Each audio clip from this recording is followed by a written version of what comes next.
The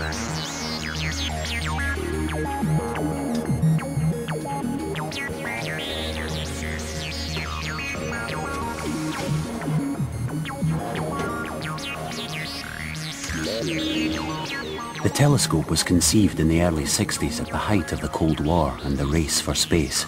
Of staggering technical complexity, this was to be a masterpiece of engineering.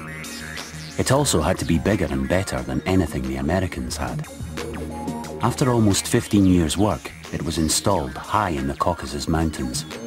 To this day, its 6-meter monolithic mirror has never been surpassed. This was a wonderful trip, wonderful experience.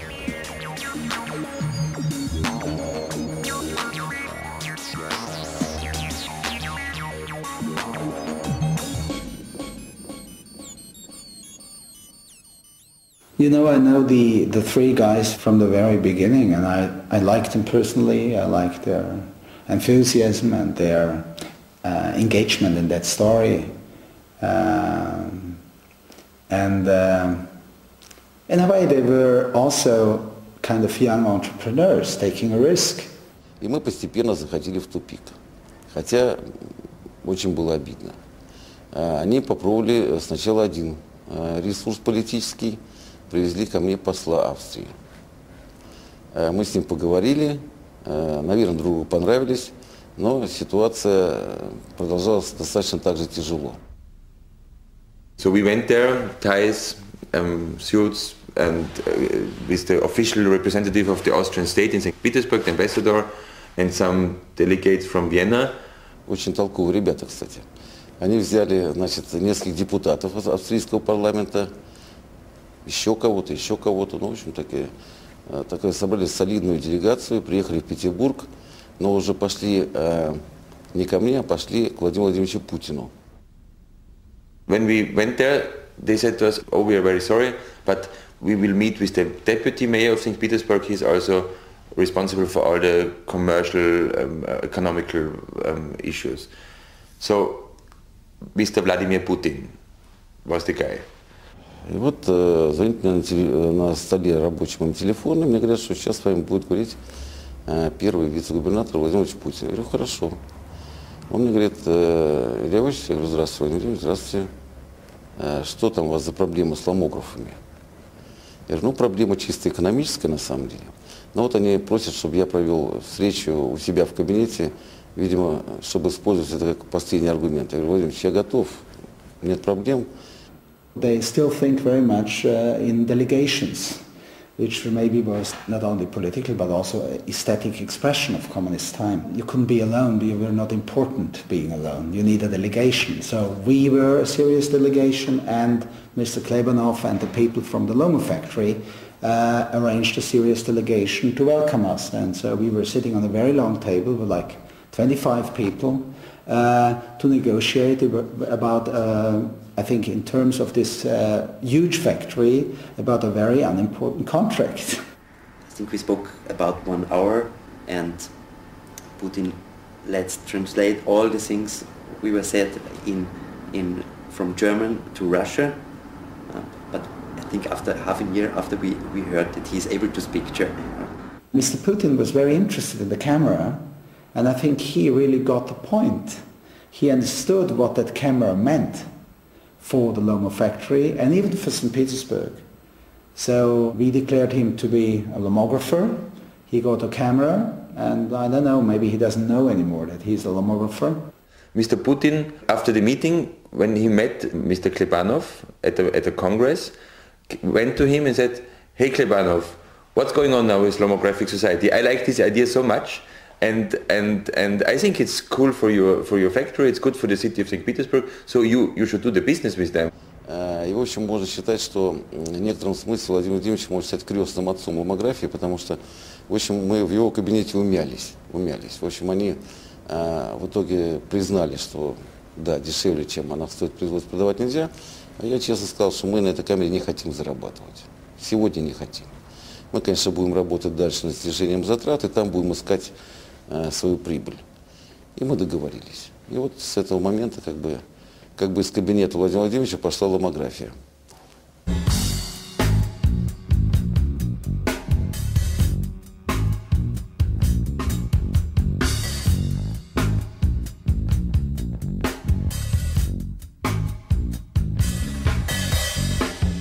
people say, oh, you take pictures, what do you photograph? And I just say whatever I see, what I like, what I encounter in my life, what I cross paths with.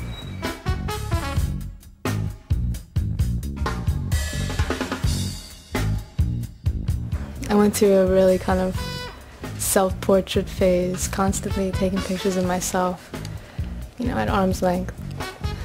I tried to capture myself being angry or looking terrible or looking beautiful, or like all the different ways that one person can look, and some of them really work. And you can get a lot of terrible pictures from it too. And then sometimes they'll just all be great, and it's amazing. And magical ones that don't make any sense.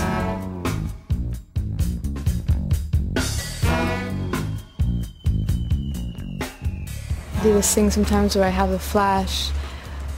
I'm in a low lit situation, and I press the button and the lens opens for a long period of time, and then I just fill it with the flash. And it was Christmas. And I went round and round on the Christmas tree and all the lights, and then back at myself with the flash at the last moment, and I was wearing one of those paper Christmas crowns. And the picture came out, and I'm like, ah! And they were like fireworks. And it's like I'm looking at them. And there's a lot of magic with the camera that way.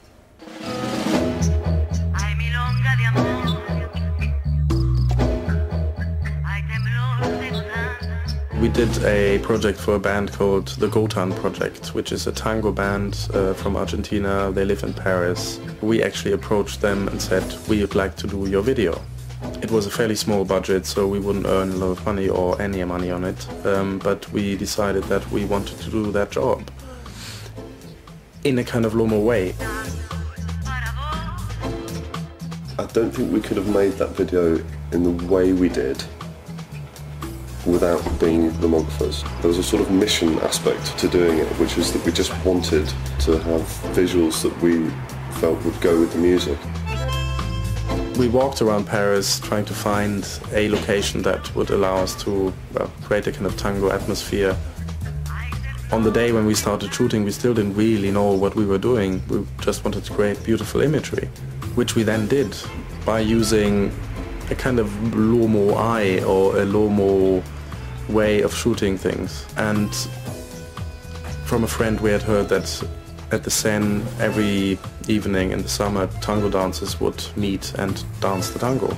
So we thought, what a beautiful coincidence. So we went there and found the remaining half of our cast. One was a 92-year-old man who had shown up with his wife. She was 85. They were in perfect tango gear, and that was a lucky coincidence coming in.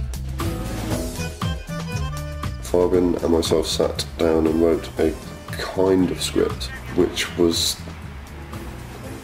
I'd say the basic tenet of it was that we were going to sample tango in the same way that the music was sampled. We wanted to explore ways of how to use these still images and, well, get them moving really. And this camera, it takes 16 pictures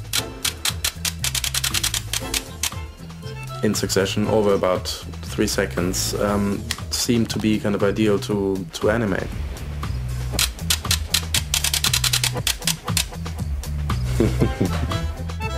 But then later we scanned all the images in and reanimated them on the computer, which created a kind of 1920s wonky looking image, which was a beautiful little effect.